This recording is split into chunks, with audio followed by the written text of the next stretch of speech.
The presenting sponsor of Moon Tower Soccer is FVF Law. To find out what makes FVF a different kind of injury law firm, you can visit fvf.law.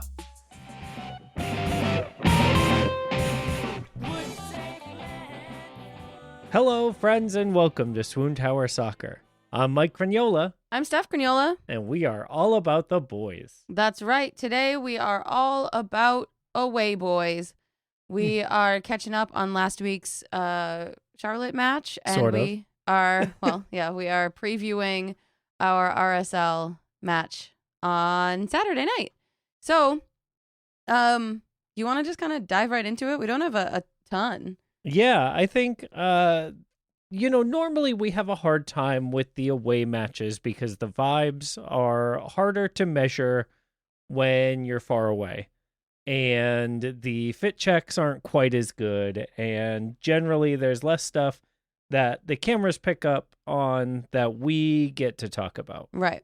And so it is a little bit harder to do these, but we do still have a little bit of fit conversations here to talk about this week. Yeah, we have the plain clothes. And one thing I want to point out first is this picture of Facundo Torres. Those rose-colored glasses? Yeah, but also, what do you think he's hiding in his jacket? Oh, I have been trying to figure this out. There is clearly something gigantic in his jacket pocket, and my best guess is like a mega burrito from Freebirds. You think? Like the really big one. The monster burrito. But it goes whatever. all the way up to like his shoulder. Well, he's just a little guy. That's a big burrito. No, you're right. You're right. The one that takes like 3 tortillas to make, you sure. know? I think what it is he got the news that Pollo wasn't allowed in Charlotte Stadium, so he brought one of those like boop boop boop things. Oh, You know, like the inflatable thing that you boop boop boop and make noise. I don't know. What are you? It's like an inflatable tube, and you like boop boop boop boop boop it, Do you hit them against each other like the thunder sticks, or like against something. Okay, got it. Yeah, he was just trying to help.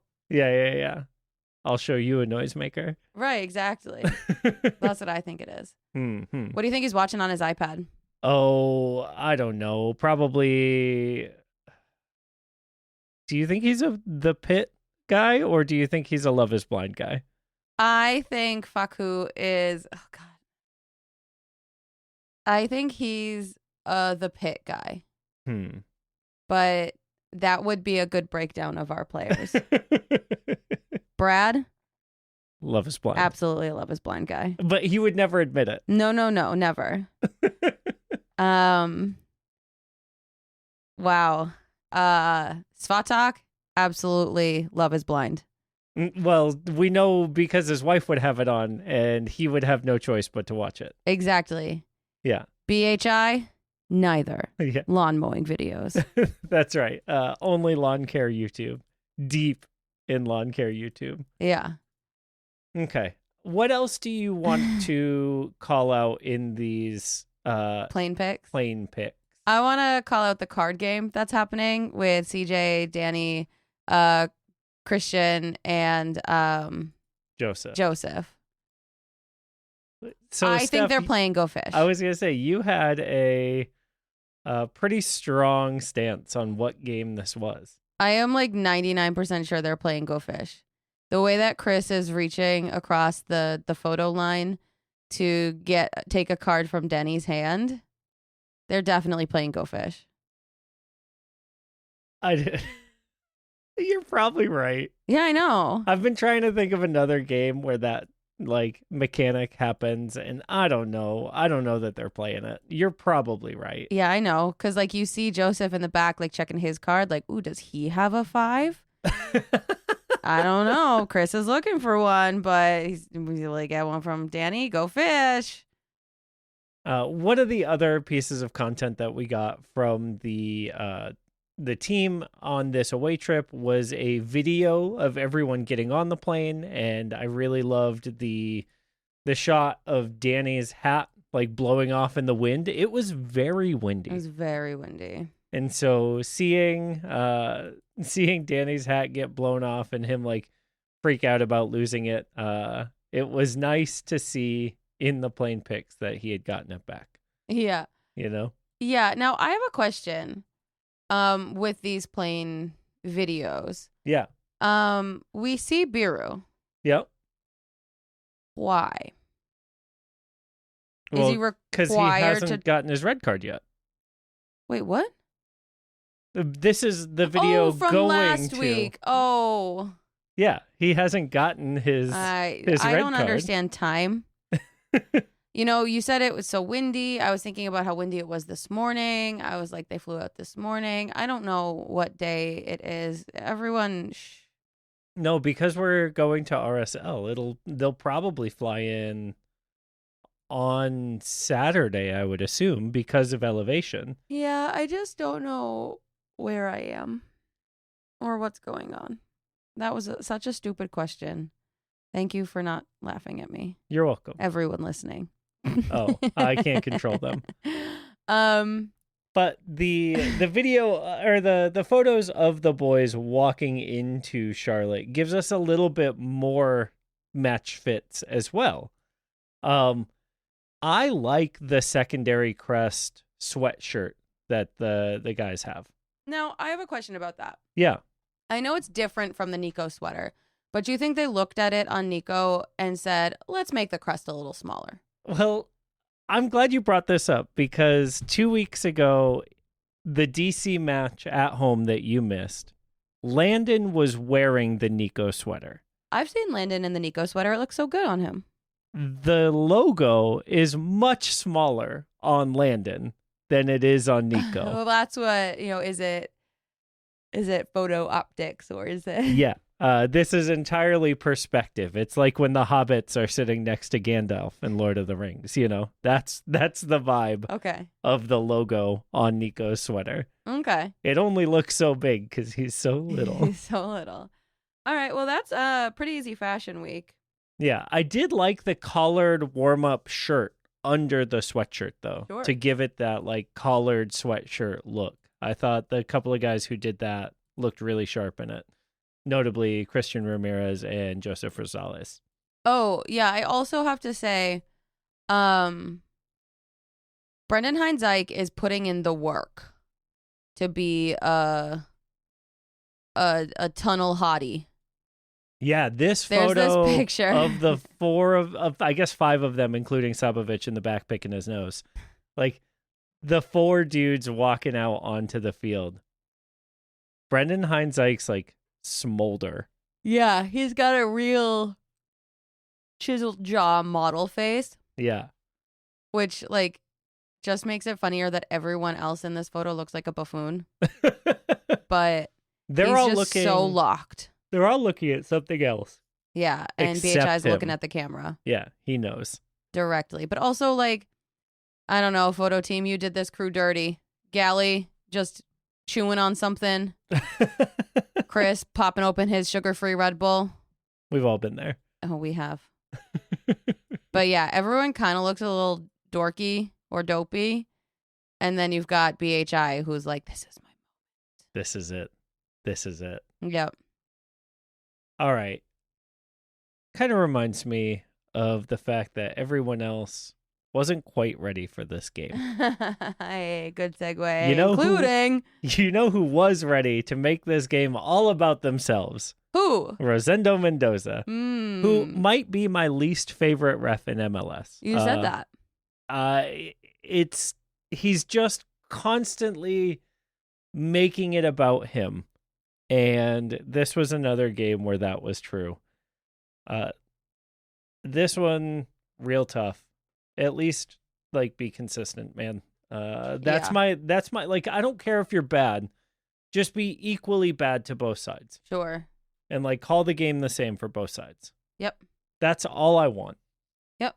Yeah, it was rough. Kingdom for that. It was oofs and oofies. I went to bed for the second half because I knew what the scoreline ended up as. Yeah, so I guess the main takeaway that I had was, like, that you could tell the guys never gave up on this game. And I think that is something that in the past we have seen where things don't go our way, and you can tell they're just counting down the minutes until they get out of there. Mm-hmm. That didn't happen, and between Nico and the players, everybody was really committed to seeing the game out as best they could. Yeah. You know, I think it's hard when you play against two teams, but here we were. Yeah, I liked seeing how angry Nico got, big Nico, and also little Nico. Yeah. Little Nico was also shouting. Yeah. I think that kind of like energy is something that maybe I've been missing from Nico. Because he's usually so polite. Chill, yeah. This is where Moontower listeners, we would play the sound clip that Landon has on the board of Nico saying, "I'm a good boy." But we don't have that, so you'll have to imagine it in your head. Yeah. All right, Steph. We do have to talk about a goal, celly. I don't want to. So Ilie hits a very long pass over the top toward Mirtu after we've gone down to 10 men. Almost immediately after the Charlotte goal. And we think, oh, maybe we're actually going to go after this game a little bit. And when that happens, the Charlotte defender heads the ball past their goalkeeper into the net. And Mirtu celebrates that moment real big. One hand pointing back at Ilie, then both arms out, fist pumping and wheeling away. Yep. It's technically a goal, celly. Yep. He's not celebrating his goal. 0 out of 10. Is the 0 because it looks like the O for own goal? The 0 is because he 0% should be like taking attention towards him for that goal. I will say that I think a goal like this only happens because he's running hard and puts the defender in an uncomfortable position. Okay. That said, unless you are like directly touching the ball for an own goal, I don't think you should celebrate it. I think like that if Ilie celebrated it by like forcing this weird pass back to the keeper, it would have been like less egregious. I think like there is no bad pass back to the keeper if Mirtu isn't there to make that happen. Because then the player just like brings the ball down and turns and, you know, like it's his presence that makes the player so uncomfortable that he has to do something about it. Okay. 1 out of 10. You want to take an ad break? Yeah, let's do it. SWOONTOWER Soccer is brought to you by our friends at FVF Law. FVF is a different kind of personal injury law firm dedicated to community, transparency, and client education. And they have their own podcast called Summary Judgment. Check it out wherever you get your podcasts. You can go to fvf.law to find out what makes FVF a different kind of injury law firm and why understanding your legal options can dramatically change the outcome of a case. Once again, that's fvf.law.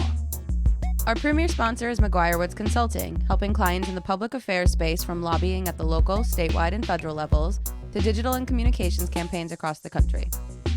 McGuire Woods Consulting has offices in 10 MLS cities, but only advertises on this podcast because we have a game on Steph's birthday this year. Oh, it's true. August 6th. We do. I'm going to be there. And y'all better make it as dangerous for me as JB's birthday. Contact our friends at McGuire Woods Consulting at mwcllc.com for more information. All right.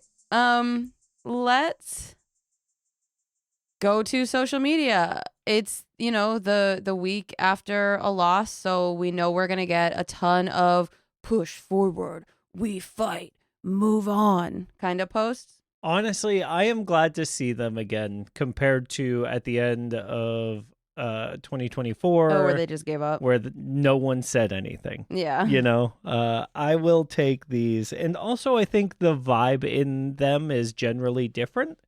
it seems like people are still having a good time, pretty relaxed. Like the example that comes to mind immediately is that Irvin Torres post with Danny, where he tagged Danny in it.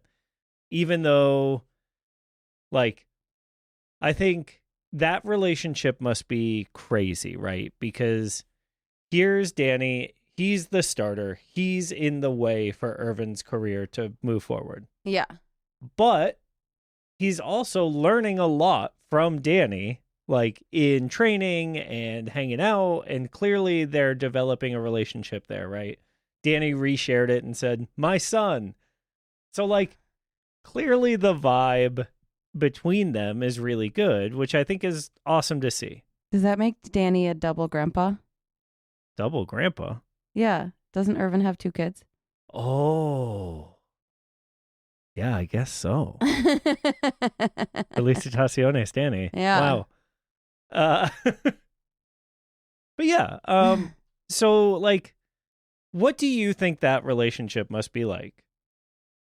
I wonder how much, like, actual competition there is between, like, because Danny's been around for so long and Irvin is so young. I think it probably doesn't feel like Danny's in his way as much as it feels like, yeah, I don't know. I don't understand team sports. Yeah, I think if you are playing on a team, you must feel like you could do it, right? Yeah. And so for a guy like Irvin, for a guy like Besard Sabovic, for a guy... Oh, I think for Beso, it's much more in my way. But Irvin is so young that I wonder if it is that. I don't know. Because I bet, like, I can't imagine that Irvin looks that much worse on the practice field. Than Beso? Yeah. Yeah, I just think that's like an age and an academy kind of thing. You're conditioned to be growing up to these players rather than being brought in to join these players. Yeah, I don't know. It'd be an interesting conversation to have for sure. Yes, agree. Hard agree. All right. You've got another. Yeah, I think Christian Ramirez is quickly becoming one of my favorite social media players. He shares a lot of stories about his kids and about, like, training and, like, who he's tight with already on the team, as well as, like, the stuff that he's missing from back home. Yes. He shared a nice picture of a dinner tonight. So, like, he is more active, I think, in that, like, here's a personal snapshot of my life way than a lot of our players are. He is, how old is he actually? He is 32. Because I was going to say he feels very... 35. Yep, that makes sense. He feels very millennial. Oh, to me, sure. In the way he shares stuff out. Yeah, so he'll very, be 30. Like, American millennial. Yeah, he'll be 35 this year. Yeah. April 4th. Yeah, he just feels... He feels older American millennial to me with the way he shares stuff. Pictures of his food, sharing out other stories, you know. Yeah. And I love it. That's not a dig. I think it's great. I love sharing pictures of my food. Last story that I saw is South by Southwest has hit us all, including Alexander Svatok's wife. Oh, yeah. With Uber prices. She was not happy with how expensive taking an Uber downtown was. Yeah, she learned that taking the Uber from her house to anywhere near anything this week is a bad, expensive idea. Hey, quick plug for the train. Oh, yeah, nice. Smooth. Thanks. I'm going to take the train tomorrow. When you're going and doing South by stuff? Yeah. Hell yeah. That's exciting. I love the train. But yeah, she was also complaining about how cold it was today. So I love her. She's one of my favorite Instagram follows. Yeah. I don't understand 95% of what she's saying because it's in Russian. I do like that she has fully acclimatized to Austin, that a 55-degree day, cold. Agree. You earlier today were dancing in the kitchen. Yes. Was that inspired by anything happening on socials? Well, John Bell's brother, what's his name? King Starlight? King Starlight, how could I forget? Released a new single today. It is music. Yeah. It's not my favorite of the King Starlight tracks that I have listened to so far, but it definitely has a like summery vibe to it. And so I can't wait to submit King Starlight to one of our music leagues. Yeah, it definitely is a summer song. I just love that it's happening. I love that he's doing it. Yeah. And I love that he has a brother that like has his back on that. You Yes, know? Like I it's agree. cool to see them support each other. Yes. All right, should we get into our RSL preview with Michaela? Yeah, I suppose we should. Let's do it. Okay, we are so excited to preview our match against RSL this weekend with our friend Michaela Mio. Michaela was on 2 seasons ago, last season. I think we kind of stopped doing these last season when it came around to RSL.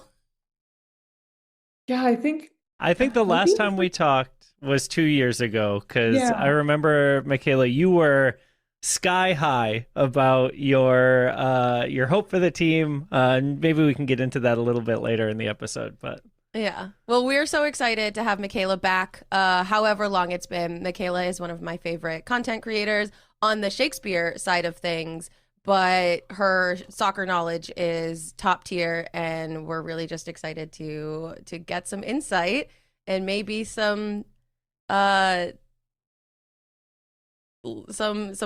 for this weekend. I don't think she's going to give us that, but we can always dream. Welcome, Michaela. Hey, I'm happy to be back. So I guess let's just dive right into it. Mike hinted at this before, but we seem to talk to you when RSL is good. yeah. And the amount of surprise that should go into that word, I think, is like something that always catches me off guard.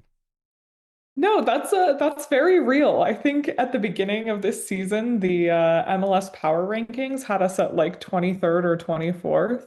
So they didn't have very high hopes for us this season. And I guess we've exceeded that so far. So Yeah, I was gonna say the national media take on your team is certainly changing. Speaking of power rankings, y'all are up to 9 this week. With MLS's official power rankings, and then the Matt Doyle tactics free zone power rankings have you at 11th. okay. And so Matt's take on your team says, I feel uncomfortable moving them this high, given how gappy they can be through the midfield for long stretches, but they've earned the benefit of the doubt. Meanwhile, the MLS power rankings just says, play your kids, folks. Play your kids. Oh, it's so annoying. Oh! And then, like, they also, they go into it a little bit more, right? Like, it's time that we learn the names Aiden Hezarkani and Xavier Gozo. Do you think that these two national takes form together to create a Voltron of truth, or what are they missing? I mean, yeah, like it's super interesting. At the beginning of this season, I think we looked at the roster and we were like, who are these people? Who are these Like, children? we don't know anybody on this team. Except for Gozo. Gozo played for us last year and did well for us last year. But yeah, it's been exciting, to say the least, to watch these young players come up and do a good job. I also think we started the season and we were like, Diego Luna's out with a knee injury. I know the last time we talked about Emeka and Nelly. He's out with a knee injury. And then Victor Olatunji, he was one of our highest goal scorers last season, and he's out with some sort of eye injury. I don't know what that is. Well, that's new and different. Yeah. So we were kind of like, okay, we don't know how we're gonna do this season with so many like big name players out and all of these new pieces. So yeah, it's been really exciting to watch these like under 20-year-old players step on the pitch and crush it. Yeah. Yeah. I have to say this is the only braggy moment because I'm doing very poorly in that league. We do a best ball fantasy. So like you draft your team at the beginning of the season, you take 2 points for the highest 2 points from each position or whatever. I did so well last year and I'm doing very poorly this year, but my one like saving grace is I swiped Xavier Gozo. And he was just like I got him in like the 8th round and he was not on anyone's radar in my little group and I was so like proud of myself because I'm the kind of person I don't know anything. And so I was like, "Ooh, I knew a thing. I researched a thing and I knew it." And now he's like shooting off to the moon and I feel so proud of myself. Yeah. Oh, I don't know anything. Let me draft these like super cool sleeper picks that are gonna crush my fantasy league. Like, but for real, like going back to the Play the Kids, do you follow your? Well, does every team have a 2 team? Most teams have a 2 team. Does RSL? Yeah, they're called the Monarchs. Oh, that's cute. So did Gozo come up through the academy onto your second team? Yes. Okay. Yes. So you've had like an eye on him. Yeah, I think 1 or 2 seasons ago we won the league and he was one of the names that people Okay. were like, "Oh, we've got to keep an eye on this kid. Like he's really good." And so often fans will yell, "Play the Kids," but you put a second team kid on the first team pitch and they just can't. It's too big a gulf. And I think people don't really realize how deep that is. So to see someone, it's kind of a CJ Fodre for us. CJ came up from the second team after Austin FC 2 had won.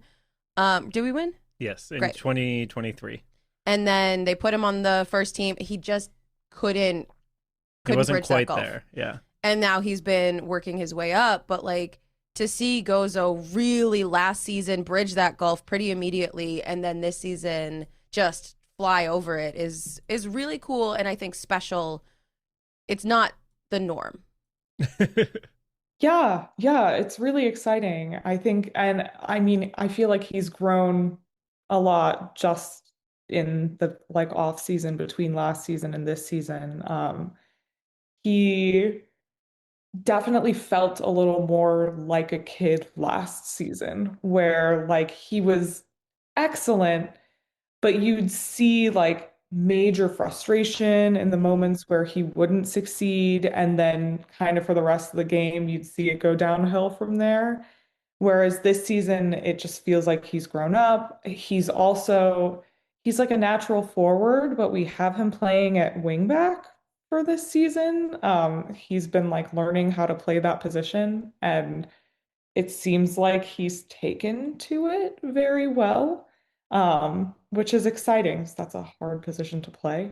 Yeah, I was gonna ask about that transition because I know another name that our listeners will know from U.S. men's national team and being all over the place, DeAndre Yedlin, is normally your right back or your right wing back, and he's been out with an injury as well, and so that's kind of what gave Gozo the opportunity to play in that space, right? Yeah, it's been interesting. We've also had a slew of injuries that have happened just at the beginning of this season. As Yedlin started in the first game and then yeah, he went down, I think with a hamstring injury. Yeah. Which for folks listening along, that just happened to Danny Pereira on our team last weekend. And so he'll be out at least a month. It looks like FOTMob has DeAndre Yedlin's hamstring injury is happening February 27th with a return April 26th. So we'll see kind of how that progresses. But yeah, hamstring injuries can be one of those annoying ones that just like keep coming back throughout the season until they finally work themselves out. So hopefully for both of our sakes, that isn't the case here. Yeah. Yeah. Let's look to this weekend. So we know some of your bright young stars. We know some of your injuries. But let's talk about how you are going to win this weekend. Who is it on? What are we looking at for kind of keys to the game? Yeah, I think that we've named a couple of names. I think Xavier Gozo and Aiden Hezarkhani are going to be a big part. They are both from our academy, and they very clearly play very well together. They've got some good chemistry, so I think that that's going to be a big key for us. We just started playing our new DP, Morgan Gilavogi. And I think he showed some promise in the last game that he played for us. He didn't score, but Sorry, but I'm sorry. A DP is supposed to be good, right? yes, Stop. designated player. No, I'm just trolling our own DP Mirtu Zuni, who is my personal nemesis. I feel that. We just got rid of, oh my gosh, now I can't think of his name. Gonçalves. Diogo Gonçalves, Yeah. yes. And my dad used to say Diogo's gotta go all the time. Because yeah, he was doing nothing for us. He really seemed like he didn't want to be there. So so we're a little happy to be rid of him and to be trying someone else out. I think Gilavogi is gonna be good for us. And then I think the biggest key for us, perhaps, who I don't think gets nearly enough credit, is Rafa Cabral, our goalie. Yeah, I wasn't sure if you were going to go with Rafa Cabral or Justin Glad, who I know has y'all have a soft spot for him I do love Justin Glad. Yeah, the Salt Lake fans have really embraced that guy. He's been there forever, right? Yeah, he has. I think he's like the third longest player that we've ever had, behind like Kyle Beckerman and maybe Ramondo. Yeah, which is Yeah. crazy because like those were eras where players just didn't ever leave teams, right? Yeah. And now in 2026 to have a guy that's been with you his whole career is pretty special. So Yeah, it really is. He's excellent. He's definitely another kind of sleeper that I don't think the MLS recognizes just how like important he is to our team. He's made it to the All-Star game once, mhm. which is cool, but yeah, he's excellent. Yeah. So I guess my general question about RSL from a like long season narrative is, do you think there's a chance that you sell all your good players before we play on Saturday? Woof. You know what? With our like, oh my gosh, my brain is like front of house theater person. But like, you know, yeah, with our ownership, you never know.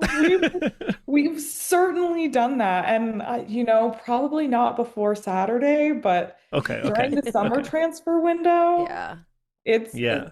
it's up in the air a little bit. I think we've definitely we've kept Luna around because Luna's gonna likely play for us in the World Cup, and I think they don't want to switch him to a different country before that happens.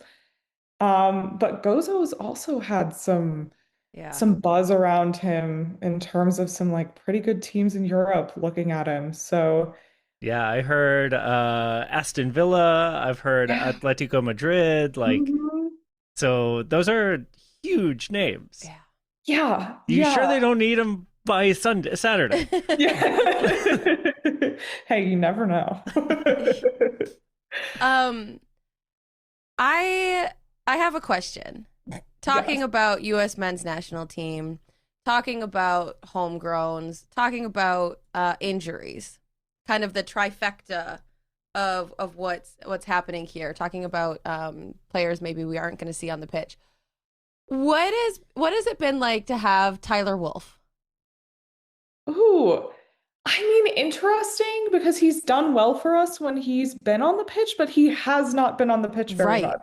Right. Yeah. I'm super curious about that. And I wonder if it's like, because you've had so many injuries, but he still hasn't broken into like even the bench. No. So what is, and I'm only really curious because my dream, of course, is to have Owen and Tyler on the field at the same time. But Owen he's still questionable for this weekend, right? Oh Like, yeah, he's he won't definitely be. not. Yeah. He's dealing with a sports hernia and has been out of commission since before the start of the season. Yeah. And so Ooh. Yeah. And so like obviously that's not going to happen because of Owen, but also it wasn't going to happen anyway because Tyler just isn't getting minutes. So what is your depth really just that deep, or is there something else going on here? Yeah, I mean, up top especially, we're doing pretty well. I'd say like if he was on D, he might have a slightly better chance because our defense is dwindling Oh no. consistently. But yeah, no, I guess we just do. Like, I don't know, maybe he'll have a slightly better chance if Luna stays injured for a little while longer, and we just had Ari Peel go out basically for the season. He scored for us against Seattle, and then he ruptured his Achilles. Oh Uh, no. so yeah, that was a big bummer. But yeah, we've got a lot of depth, which is I was gonna exciting say, with yeah, those young players. Like, yeah. you're more likely to move Gozo back into that Right. right midfield position, and at that point, like, Yeah, I was just curious. sorry, Tyler. Yeah. Yeah. Because that was someone that I had been only keeping an eye on because of the wolf of it all. I don't think I would know he existed on RSL otherwise. I think he maybe got on the field twice last season. Yeah. Yeah. Yeah. Yeah. Oof. Oof, snoofies. Okay, well thank you for satisfying that. Because I was just super curious. What are the fan vibes right now? Are they super high, super hot, or is there still like that bit of injury and selling looming, like that, like fear?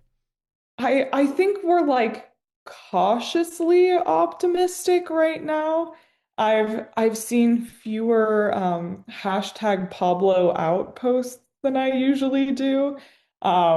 Which That's like anytime we crazy. lose, everybody's like, Of gotta get rid course. of Pablo Mastroeni. But I love Pablo, so I'm never part of that. But yeah, I think we're feeling cautiously optimistic right now. I think like we just didn't know how to feel in general Mhm. as a fan base at the beginning of the season. We lost our first game. We, like I said, didn't know half of our roster at the beginning of the season. So I think we're all kind of still getting to know the team a little bit along with the rest of the league. Um, but yeah, it's definitely exciting to watch young players pop off the way that ours have in the last couple of games, especially. I mean, I think the MLS sold us beating Atlanta as like a big deal. I'm questionable about that. They haven't been great in the last couple of seasons, Yeah, so they're I real think bad. I think we kind of felt like we had to go there and beat them. Yeah. But I do think beating Seattle the week before felt like a big deal. Yeah. Um, I think we thought that was going to be a bigger challenge than it ended up being. So, I was yeah. blown away by the fact that Seattle hasn't won in Salt Lake in what, 15 Yeah, that years was or something? Yeah, I think they crazy. said since 2011, Right. which is nuts. Yeah. Like, Yeah. so, like, Xavier Gozo could, like, barely string a sentence together the last time Seattle won, right? Like, Yeah. Yeah. like he was still asking for uppies. Like, Like actually. yeah.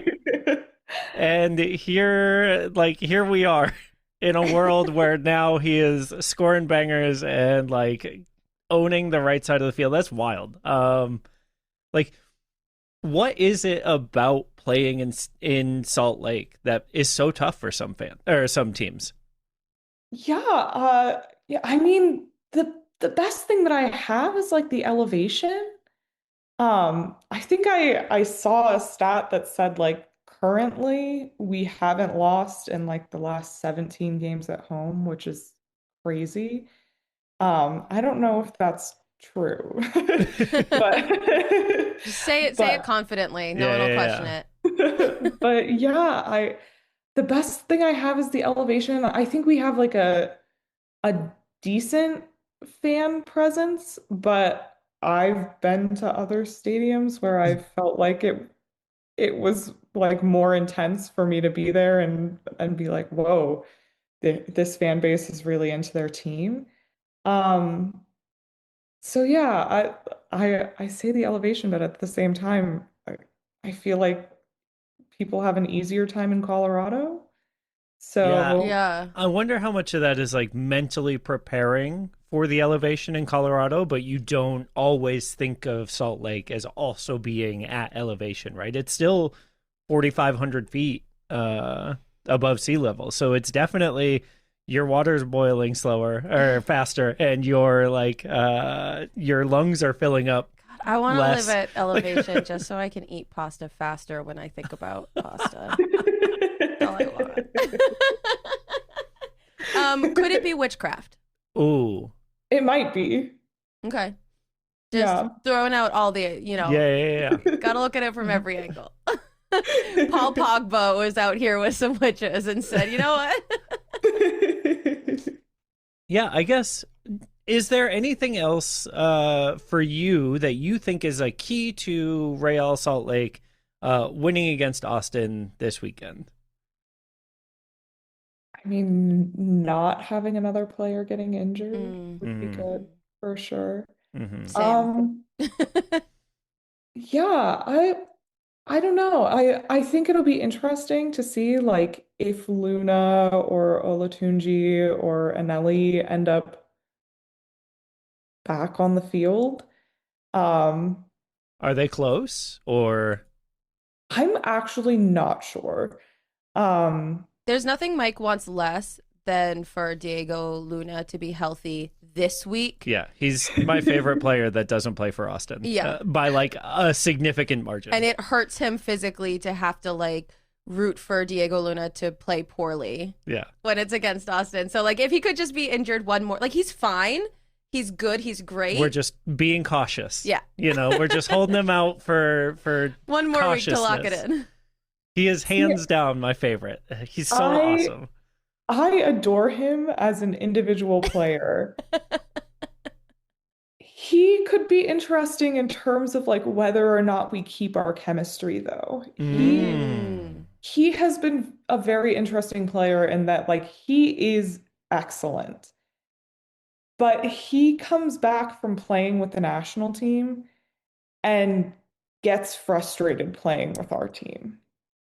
Oh, that's Oh. fascinating. Yeah, and so there are some games that he's on the field that like you can just tell he really gets in his head. You start to feel like this is a young player on the field. Yeah.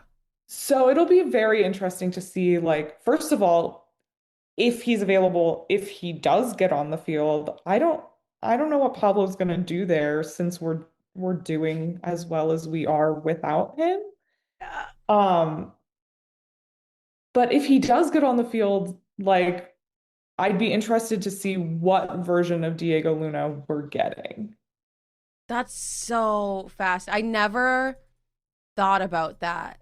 The like, yes, you want these high caliber of players, but that frustration when the team is like significantly lower than lower what they're quality. used to. Yeah. Because if Yeah. you're Oh if you're my spraying gosh. passes to Weston McKennie and Christian Pulisic, and then you All of a sudden it's you're yeah. going back and Diogo Gonçalves is on the end of your like pinged cross, like, okay. Yeah. What yeah. a brilliant like just thought question in general.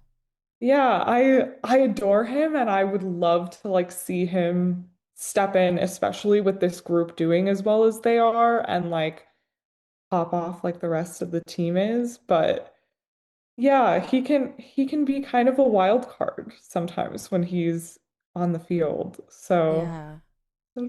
yeah, it'll be interesting to see what happens when he's back, when Anelli's back, when Olatunji's back. Like I, there's going to be some fighting Yeah. for who makes it on the field, and yeah, that's one of my biggest questions about this season is how all of that's going to go.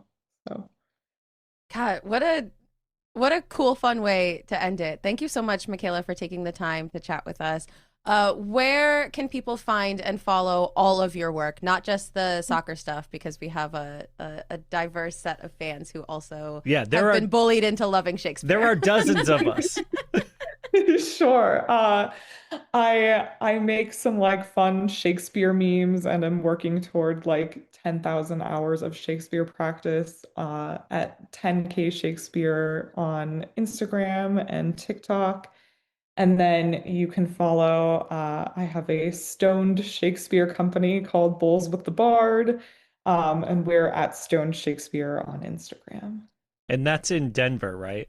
Yes. The reason I clarify that is we have a ton of listeners who go to Denver for the Austin Colorado Rapids match. How fun would that be if it lined up? And so if those ever line up, we'll make sure to like connect those dots on our Insta.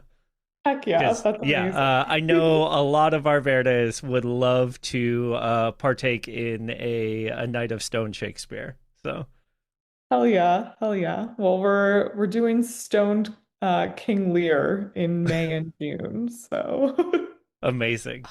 Yeah. Incredible. Michaela, you're amazing. You're brilliant. Thank you so much for being here.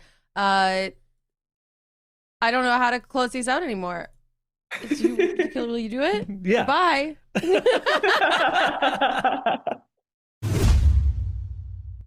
All right. Thank you again to Michaela for coming on to chat RSL. We are looking forward to this weekend. Yeah. I think the thing that I am most curious about is how your best ball draft pick, Xavier Gozo does. Yeah. Sounds like he is a lot. Yep. I was very proud of that pick, as I mentioned. Yeah. So I hope he does bad tomorrow and then great the rest of the season. I hope he does bad tomorrow and so great the rest of the season that he gets sold the way that all the good RSL players do. Okay. Because that's what I am anticipating happening is like, remember the last time they were really good and we had Michaela on and she was like, yeah, our team's great and it feels crazy. And then they sold all their good players and bought only bad ones. Yes. That's kind of what I'm hoping happens again. Okay. All right. Well, do we want to get into the man of my jersey? You know we do. Slim pickings this week. You think? There are very many men and very few jerseys. I don't know if that's it's the opposite. Very few men, very many jersey. Anyway, my man of my jersey this week. Shout out to our friend Gina. It's gonna be Brendan Heinzike. Wow. It's gonna be BHI for his what? Oh, we didn't talk about undies. Should we do it now? Let's just do it now. Okay, so one quick social media thing. We didn't write it on the outline because, like, how could we forget? And then we forgot. They released a social video today that they asked all the players if they would rather wear no undies or no socks, which, like, diabolical question. Yeah, especially for a soccer player. Right. And everyone who said socks, they were like, "You sure about that?" And everyone said undies. They were like, "Okay." Like the median team clearly had a preference. Yeah. So did BHI. Immediately he says, "I don't wear underwear." What? Just kept walking. Who was it that they were like, when he said no undies, they said, so no more slide tackles? And then he said, no, more. I don't remember who it was, but it was great. Mike, what are you? No undies or no socks? Oh, gosh. I was hoping to ask you first. I would go no socks. Really? Even though blisters? Yeah, I mean... Would you just wear extra tight cleats like you do with your ice skates? I mean, they're not extra tight, but I have, like, you could do, like, second skin over blisters. Okay. I routinely will go without one or the other. And so I probably would be more likely to go no socks forever. Yeah. Yeah, you can fix stinky shoes, but, like... Oh, or you just don't. No one smells your shoes because they're all the way down at the bottom of your feet. I mean, I would have to smell your shoes because they live in your house with me. Sure. Your wife. Yeah. Think of the wives and children. It just was a really cute video, but yeah, BHI being so, like, secure in his answer and also his, like, serving media looks this week. We're going to give a rare dub to BHI. Happy birthday, Gina. Is it her birthday? I think it's her birthday soon, yeah. Oh, well, happy birthday. All right, y'all.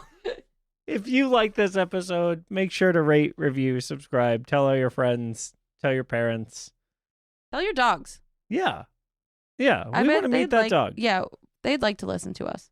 Also, if you haven't already pledged yourself to the Moontower Soccer Patreon, you should do that. Oh, yeah, do that. Patreon.com/MoontowerSoccer. Landon was just saying that he's cutting off the rewards for last year to make room for the rewards for this year, so keep your eyes peeled. Woo.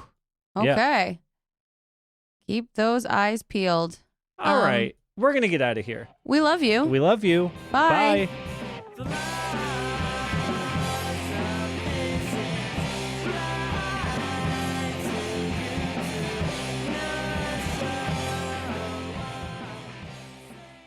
I will marry Chewies. Yeah. Because they love Chew Boom Boom sauce.